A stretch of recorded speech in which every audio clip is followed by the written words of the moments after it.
ফের service revolver থেকে মাথায় গুলি চালিয়ে আত্মঘাতী পুলিশ কর্মী। ঘটনাস্থল খাস কলকাতার পদ্মশ্রী থানা এলাকা।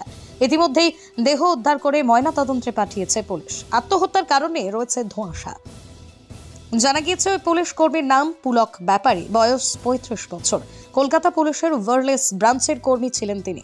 পদ্মশ্রী থানা এলাকার গোপাল মিশ্র রোড এলাকায় একটি ফ্ল্যাটে ভাড়া থাকতেন।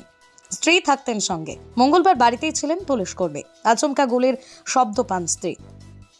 ছুটে গিয়ে দেখেন রক্তাক্ত অবস্থায় পড়ে স্বামী। তিনি তড়িঘড়ি প্রতিবেশীদের খবর দেন। খবর দেওয়া হয় থানায়।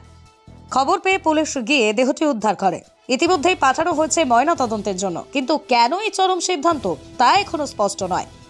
পুলিশের তরফে জানানো হয়েছে তদন্ত শুরু হয়েছে।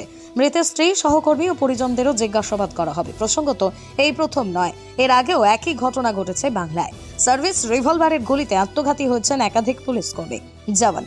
এবার সেই তালিকায় পুলকবাবু। কান্নায় ভেঙে পড়েছেন পরিবার।